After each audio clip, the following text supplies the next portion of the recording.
నా మార్గముదలక సాగని పయనము అవుతులేనిది నీ సహనము సాటిలేనిది నీ త్యాగము బతుకు బాటలో ఎన్ని వెతుకులాటలో మలుపు మలుపునా ఎన్ని ఆటుపోటులో గెలుపే నీ ధ్యేయం సాహసమే నీ ఆయుధం సాధించే నీ ఆశయం సాహసమే నీ ఆయుధం సాధించే నీ ఆశయం.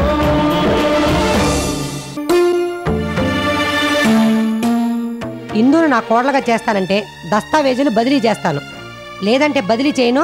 జయకృష్ణ మీద పెట్టిన కేసు వాపస్ తీసుకోను.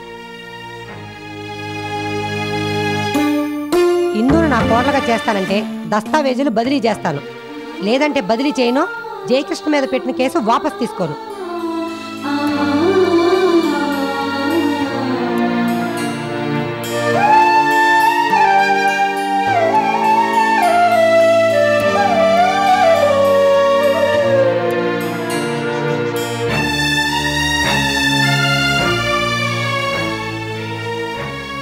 శాంతి, నిద్ర మానుకొని నువ్వు ఇలా పచారులు చేయడం చూస్తుంటే జరిగిన దానికి నువ్వెంత బాధపడుతున్నావు నేను అర్థం చేసుకోగలనమ్మా. పోయింది, ఇంటి పరువు పోయింది. పెద్దాడు చేతకానతను అసమర్థత వల్ల కన్స్ట్రక్షన్ బిజినెస్ నేలమట్టం అయిపోయింది. మీ అల్లుడు గారు ప్రారంభించిన మొదటి బిజినెస్ ఇది. దీనివల్లే మనం పెరిగాం, మన ఆస్తులు పెరిగాయి. ఎట్టి పరిస్థితుల్లోనూ కన్స్ట్రక్షన్ బిజినెస్ ఆగకూడదన్నది మీ అల్లుడి గారి ఆశయం. జయకృష్ణ పుణ్యమా అంటూ ఆయన ఆశయానికి గండి పడింది. చూస్తుంటే ఆ బిజినెస్ మన చెయ్యి దాటిపోయేలా ఉంది. ఏం చేయాలో పాలు పోవడం లేదమ్మా. అవును శాంతి, ఇందుకి భాస్కర్కి ఇచ్చే విషయమై ఆ శకుంతల గడువిచ్చింది కదా, ఏం చేయాలనుకుంటున్నావు? కొంప తీసి ఆ శకుంతల అన్నదానికి ఒప్పుకుంటావా? ఏ ఆ భాస్కర్ ఎలాంటి వాడో నీకు తెలీదా? ఇంకెవరు లేనట్టు ఇందుని ఆ భాస్కర్కి ఇవ్వడమా? వద్దమ్మా, ఇందుని భాస్కర్కి ఇవ్వద్దు. చూస్తూ చూస్తూ దాని గొంతు కొయ్యొద్దమ్మా. రేపు అల్లుడు వచ్చి నిలదీస్తే తలదించుకోవాల్సి వస్తుంది. వ్యాపారం పోతే పోని, కానీ ఇందుని మాత్రం ఆ ఇంటి కోడల్ని చేయకమ్మా. ఆ ఇంటి కోడలు మాత్రం చేయకు, చేయకు.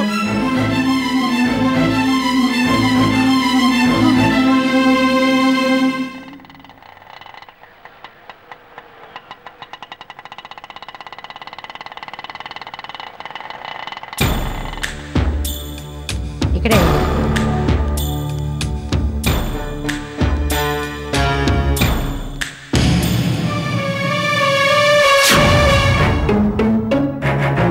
ఏంటి అందరూ నా కోసమే ఎదురు చూస్తున్నట్టున్నారు? శాంతమ్మ గారు నమస్కారం. ఎందుకొచ్చిన నమస్కారాలమ్మా? దొంగ నమస్కారాలు. నమస్కారం పెట్టింది నీకు కాదమ్మా. ఎవరికి పెడితేనే మస్కా నమస్కారాలు? అనుపన్నమ్మ గారు, మీరు చాలా ఎక్కువగా మాట్లాడుతున్నారు. ఎక్కువ కాదే, నీ మొగుడు నువ్వు చేసిన దానికి మా అల్లుడే గనక ఇప్పుడు ఉండుంటే నిజంగా మీ ఇద్దరిని ఉరి తీసేవాడు. ఏమే, అసలు మీరు తినేది అన్నమా గడ్డా? స్థలం కొనమని డబ్బిస్తే మీరు సొంతం చేసుకుంటారా? లోకంలో న్యాయం చచ్చిపోయింది అనుకున్నారా? మా జయకృష్ణ నీ మీద చేయి చేసుకోవడం కాదు గాని నలుగురు రౌడీలని ఇంటి మీదకి పంపించి బలవంతంగా దస్తావేజులు తిరగరాయిస్తే సరిపోయేది. దౌర్జన్యానికి దౌర్జన్యమే విరుగుడయ్యేది. శాంతమ్మ గారు, మీ అమ్మగారు అలా మాట్లాడుతుంటే మీకేం పట్టినట్టుంటారే? నేనిచ్చిన గడువు పూర్తయిపోయింది. మీ నిర్ణయం ఏంటో తెలుసుకోవాలని వచ్చాను. ఇందు నా కోడలుగా చేయడానికి ఒప్పుకున్నట్టేనా? చేస్తే ఒప్పుకోం. శాంతమ్మ గారు, మీ అభిప్రాయం కూడా ఇదేనా?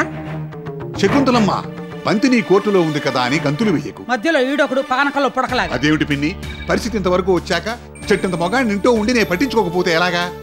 శకుంతలమ్మ, నా కోడల్ని నీ కోడలుగా చేసుకోవాలి అనుకుంటున్నావు, తథాస్తు. అలా కాని ఇందు మామగారుగా నేను ఒప్పుకుంటున్నాను. నువ్వెవడరా ఒప్పుకోవడానికి? బోడు మామగారు కన్న తల్లి, అది ఒప్పుకోనక్కర్లేదు. ఇది పాయింటే. చెల్లెమ్మ మొహం చూస్తే ఒప్పుకున్నట్టే అనిపిస్తోంది. ఏం చెల్లెమ్మ, ఒప్పుకున్నట్టేనా? మౌనం అర్ధాంగీకారం. అమ్మయ్య, చెల్లెమ్మ కూడా ఒప్పుకుంది. నోర్మి. శాంతి, ఏమిటి నీ మౌనం? వాళ్ళ పట్టుకు వాళ్ళ నిర్ణయానికి వస్తుంటే నువ్వు మాట్లాడవేమిటి? అత్తయ్య, మీ అభిప్రాయం ఏమిటో చెప్పండి. మరోసారి వాయిదా అడగకుండా ఈ సమస్యని ఇప్పుడే పరిష్కరించండి.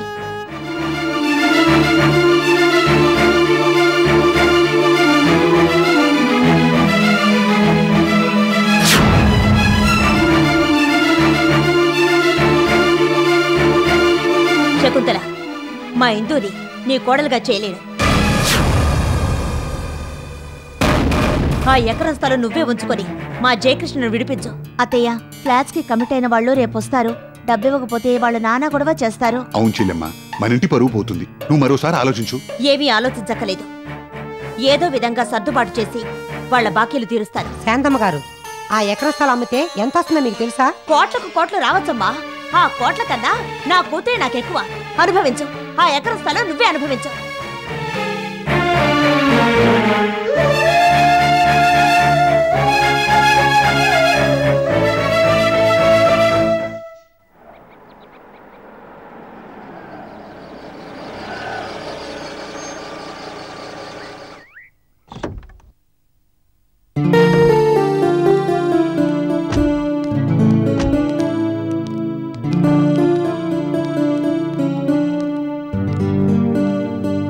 అనిత, అనిత. నమస్కారం పిన్ని గారు. నమస్కారం అమ్మా. ఏంటి దారి తప్పొచ్చినట్టున్నారు?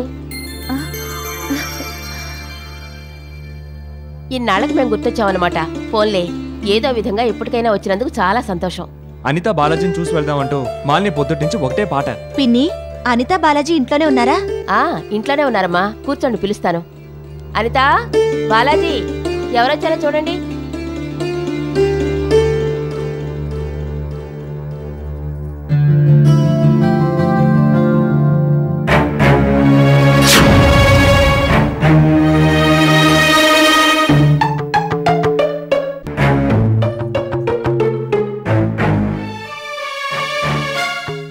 అనిత, నన్ను క్షమించవు. నాకు అబార్షన్ కావడానికి కారకురాలు నువ్వే అనుకుని అపోహపడ్డాను. అకారణంగా నీ మీద కత్తి కట్టాను. నిజమేమిటో తెలుసుకున్నాను. నన్ను క్షమించనిత. క్షమించాలని నువ్వంటే గాని నా మనసు శాంతించదు. క్షమించానని మనస్ఫూర్తిగా అనాలి.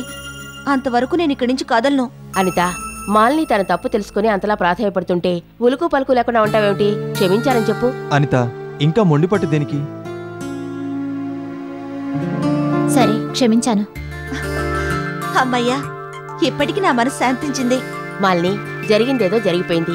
ఇక మీ ఇద్దరు అక్కా చెల్లెళ్ళలా కలిసిమెలిసి ఉండాలి. తప్పకుండా పిన్ని. మీరు మాట్లాడుతూ ఉండండి, నేను వెళ్ళి కాఫీ తీసుకొస్తాను. పిన్ని, అనిత కోసం తెచ్చాను, తీసుకోండి.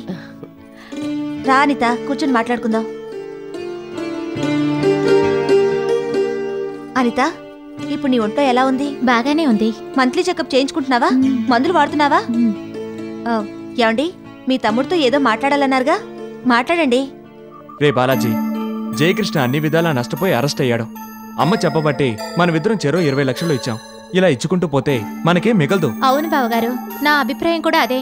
మా వారిని 20 లక్షలు ఎందుకిచ్చారని అడిగినందుకు అంతెత్తులెచ్చి నన్ను కొట్టారు. ఏం బాలాజీ, కడుపుతో ఉన్న అనితను కొట్టావా? మీ పెద్దనేలాగే నీకు కూడా పిచ్చి పట్టిందా? మీ మగాళ్ళలాగే మాకు కూడా తెలివుంది. ఇక మీదట ఇలా కొట్టడాలు తిట్టడాలు పెట్టుకోవద్దు. చూడు బాలాజీ, ఇప్పుడున్న పరిస్థితుల్లో మనకు ఎటువంటి ప్రాబ్లమ్స్ రాకుండా ఉండాలని మన వాటాలు మనకు పంచివ్వమని అమ్మని అడగాలి. రే వినోద్, అర్థం పర్థం లేకుండా మాట్లాడకు. అమ్మ అసలే జయకృష్ణ మీద బెంగ పెట్టుకునుంది. ఆర్థిక పరిస్థితి అస్తవ్యస్తంగా ఉంది. ఈ పరిస్థితుల్లో వాటాలు పంచమని అడగడం ఏం బాగుంటుంది? ఎందుకు బాగుండదు? ఎప్పుడో అప్పుడు వాటలు పంచాలిగా. అదేదో ఇప్పుడే పంచమంటున్నావు, ఇందులో తప్పే ఉంది. తప్పున్నారా? మనం నోరు తెరిచి అడిగినా కూడా ఈ పరిస్థితుల్లో అమ్మ వాటాలు పంచడానికి ఒప్పుకోదు. నాన్నగారు వచ్చేదాకా వాటాల ప్రసక్తే తేవద్దని వార్నింగ్ ఇస్తుంది. అమ్మ సంగతి మనకు తెలీదా? తెలిసి కూడా అడిగి లోకోవడం తప్ప మరే ఉపయోగం ఉండదు. మీ ఆయన అన్నది కూడా కరెక్టే. మరి ఇప్పుడేం చేద్దాం? ఒక్కసారంటే డబ్బిచ్చాం. ఇక మీదట జయకృష్ణ విషయంలో ఎప్పుడు డబ్బు అడిగినా లేదని చెప్దాం. మంచి నిర్ణయం కదా. అత్తయ్య గారు ఏమనుకున్నా సరే, మీరిద్దరూ ఇదే మాట మీద నిలబడండి. ఓసే అనిత, నా బిడ్డను నాకు దక్కకుండా చేసి నువ్వు బిడ్డని కనాలనుకుంటున్నావా? వదలను, చస్తే వదలను. నిన్ను బిడ్డ తల్లిని కానివ్వను.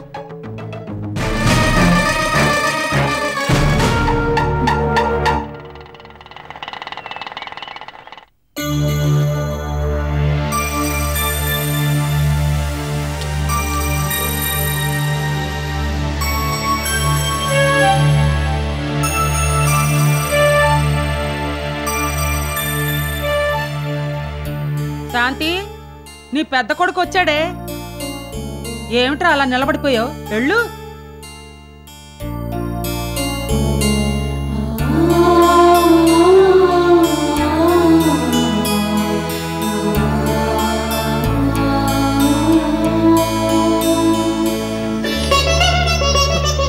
అమ్మా, నన్ను క్షమించమ్మా. అమ్మా, నన్ను క్షమించమ్మా. చేసిందంతా చేసి కాళ్ళు పట్టుకొని కన్నీళ్లు పెట్టుకుంటూ క్షమించమంటున్నావా? చెయ్యొత్తు మనిషివి, ఇంటికి పెద్దవాడివి, తండ్రి తర్వాత బాధ్యతలు వహించవలసిన వాడివి. అవేవీ పట్టకుండా నీ ఇష్టం వచ్చినట్టు ప్రవర్తిస్తావరా? వ్యాపారం నీ చేతికొచ్చిన తర్వాత నువ్వు చేసిన వెదవ పనులు ఒకటా రెండా? ఇంటా బయట అందరికీ లోకు అయిపోయాం. నీతో పాటు మమ్మల్ని కూడా లోకు చేసావు. ఎన్నాళ్ళని ఇలా చెప్పించుకుంటావు? ఇంక నువ్వు బాగుపడేది ఎప్పుడురా? అమ్మా, ఇంకెప్పుడు తొందరపడను, ఏ తప్పు చేయను. నువ్వు నన్ను క్షమించే వరకు నీ కాళ్ళు వదలనమ్మా. చెప్పమ్మా, నన్ను క్షమించేనని చెప్పమ్మా. నన్ను క్షమించేనని చెప్పమ్మా. నువ్వు చేసిన పనికి క్షమించడమా? కట్టు బట్టలతో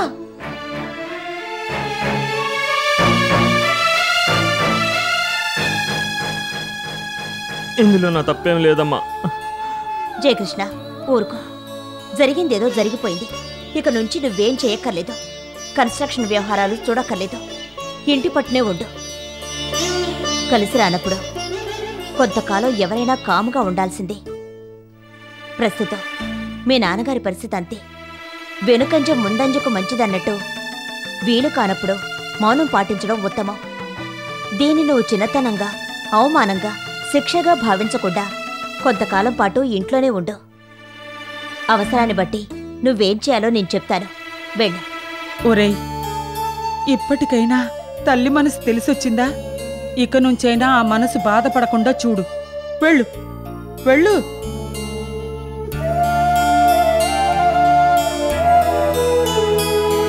శాంతి, పెద్దాడిని ఇంట్లో కూర్చోపెట్టడం మంచి నిర్ణయమే.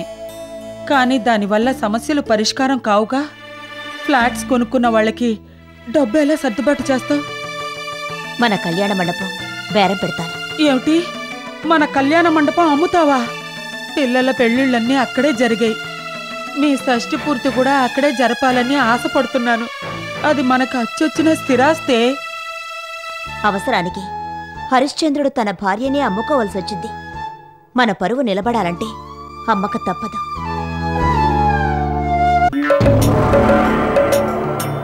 సృష్టి ఆరంభం నుంచి ఇప్పటి వరకు నీచ నికృష్ట దుష్టులుగా చలామణి అవుతున్న వాళ్ళందరూ ఆవాహయామి.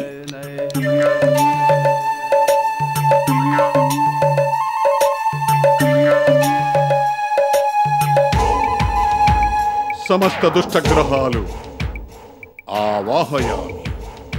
శకుని మామ ఆవాహయామి. హిరణ్యాక్ష ఆవాహయామి. మారీచ ఆవాహయామి.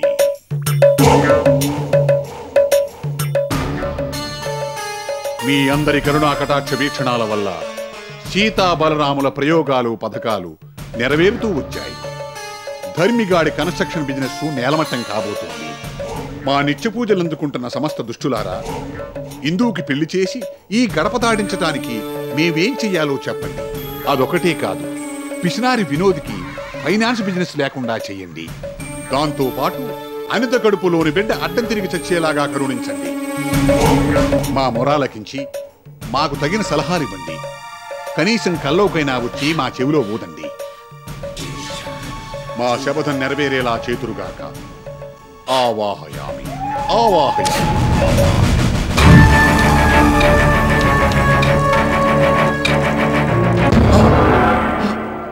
ఏమిటమ్మా ఇది?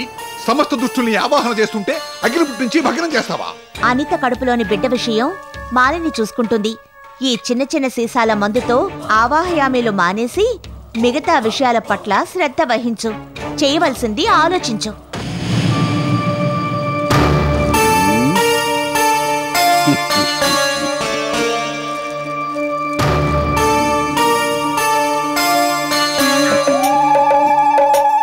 రసబాల సీత ఆవాహయామి ఆవాహయామి.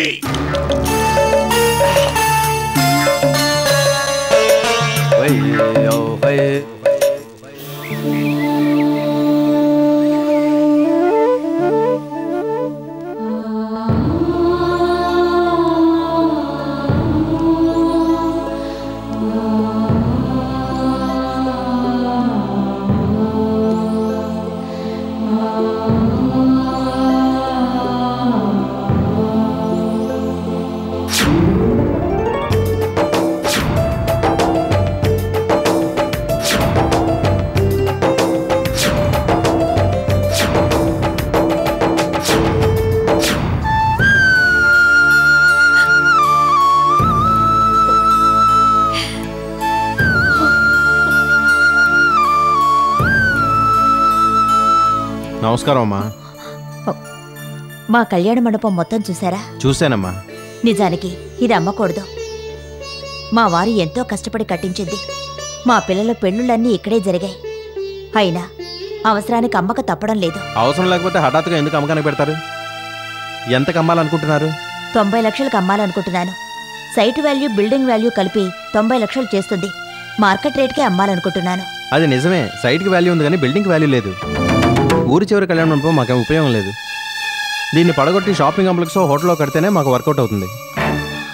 బిల్డింగ్ వాల్యూ లేదు కాబట్టి సైట్ వాల్యూ 40 లక్షలు కడుతున్నాం. ఏమిటి, మీకు ఇష్టమేనా? ఎక్కడ 90 లక్షలు, ఎక్కడ 40 లక్షలు?